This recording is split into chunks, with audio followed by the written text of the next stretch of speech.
आपल्या ग्रामपंचायत हद्दीतील ग्रामस्थांसाठी अहोरात्र मेहनत करणाऱ्या ग्रामपंचायतीला सर्व प्रकारची शासकीय मदत करण्यास आनंद होतो, असे गौरवशाली उद्गार खासदार सुनील तटकरे यांनी काढले। ग्रुप ग्रामपंचायत वासांबे यांनी सोलर दिवे आणि हायमॅक्स दिव्यांचं लोकार्पण आणि भूमिपूजन कार्यक्रम, दिव्यांगांना घरघंटी वाटप, ग्रामपंचायत हद्दीतील नागरिकांना पिशव्या वाटप, ग्रामपंचायत स्थापनापासून सरपंच पदाचा कारभार करणारे सरपंच यांचा सत्कार कार्यक्रम खासदार सुनील तटकरे आणि आमदार महेश बालदी यांच्या हस्ते करण्यात आला। त्या प्रसंगी ते बोलत होते। यावेळी ग्रामपंचायतने केलेल्या कामाचं त्यांनी कौतुक करून ग्रामपंचायतीला मिळालेल्या उत्कृष्ट कामगिरीबद्दल खजड हे नामांकन प्राप्त झाले आहे, हे प्रमाणपत्र खासदार सुनील तटकरे यांनी सरपंच उमा मुंडे यांच्याकडे दिले। आपल्या प्रास्ताविक भाषणात खासदार सुनील तटकरे आणि आमदार महेश बालदी यांनी केलेल्या सहकार्याबद्दल धन्यवाद व्यक्त करून ग्रामपंचायतीने केलेल्या विकास कामांचा आढावा घेताना माझी वसुंधरा अभियानाअंतर्गत वासंबे ग्रामपंचायत कोकण विभागात प्रथम असल्याचं त्यांनी सांगितलं। वासंबे ग्रामपंचायत आणि परिसर यांचा विकास करायचा असेल तर नगर परिषद होणे गरजेचे आहे। त्यासाठी आपण पाठपुरावा करीत असून खासदार सुनील तटकरे यांनी सहकार्य करावे, असे आमदार महेश बालदी यांनी सांगून विकास कामांना लागणारे आर्थिक सहकार्य करण्याचं आश्वासन दिलं। यावेळी संदीप मुंडे, सुरेश पाटील, उपसरपंच पारंगे यांच्यासह ग्रामस्थ मोठ्या संख्येने उपस्थित होते। प्रचंड प्रमाणावर वाढलेलं नागरीकरण या साऱ्याचे सांगड घालणं ग्रामपंचायतीला तितकं सोपं राहू शकत नाही, परंतु लिहिलेले आव्हान सर्व पेल्याच्या नंतर प्रखर इच्छाशक्ती मनामध्ये असली की जनतेच्या सुद्धा इच्छाशक्तीच्या बरोबरीने चालण्याची मानसिकता दाखवली तर जनतेच्या मनामध्ये सुद्धा या योजनेमध्ये सहभाग व्हावा अशी अंतःकरणापासूनची जी काही भावना होते ते निर्माण करण्याचं काम कॅप्टनला त्या ठिकाणी करावं लागतं। ते या ठिकाणी अतिशय उत्तम पद्धतीने झालेलं पाहायला मिळू शकतं। खरं तर कोकणामध्ये पहिला आल्यात, संबंध राज्यभरामध्ये सुद्धा पहिले यायलाच पाहिजेच। आमची अपेक्षा आहे, सर्वांची शुभेच्छाही आहेत। पण एक गोष्ट जी आपल्याला सांगावी लागेल की ज्यावेळेला निकष ठरतात त्यावेळेला किती ग्रामपंचायतीची किती लोकसंख्या आहे, कारण आता राज्यामध्ये एक महत्त्वपूर्ण निर्णय आपल्या सरकारने या पूर्वीच्या कालावधीमध्ये घेतला होता की मुख्यालयाच्या ठिकाणी असलेल्या ग्रामपंचायतीला आपण नगरपंचायतीमध्ये रूपांतर केलं।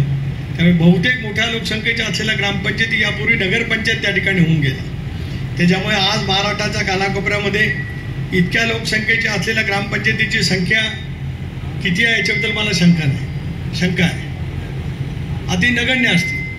त्यामध्ये हे प्रावीण्य दाखवताना नागरीकरणाचा आणि विशेष करून या सगळ्या गोष्टीचा प्रभाव ज्या पद्धतीने आपण करण्याचा प्रयत्न केला आहे ती अतिशय लक्षणीय पद्धतीची बाब आहे।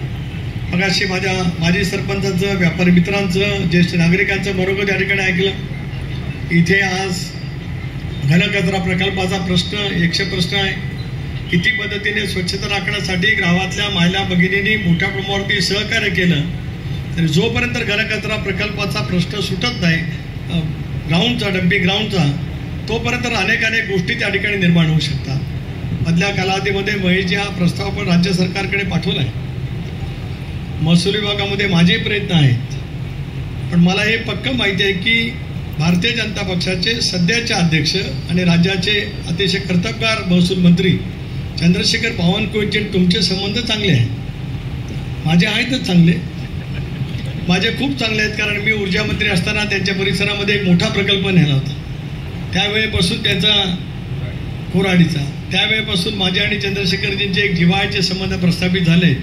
ते गेले अनेक वर्षानुवर्ष टिकले, पण हा प्रस्ताव राज्य सरकारकडे परिपूर्ण पद्धतीने केला गेलेला आहे।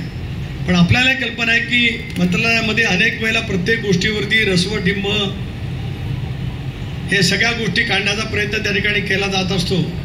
थोडीशी व्यवहाराची सांगड घालत या ग्रामपंचायतीच्यासाठी ही बाब कशी आवश्यक आहे, कारण गुरचरणाची जागा आहे अशी माहिती आहे आणि गुरचरणाच्या जागेच्या बाबतीमध्ये काय वापर करावा याच्याबद्दलची सर्वोच्च न्यायालयाचे निर्बंध आहे।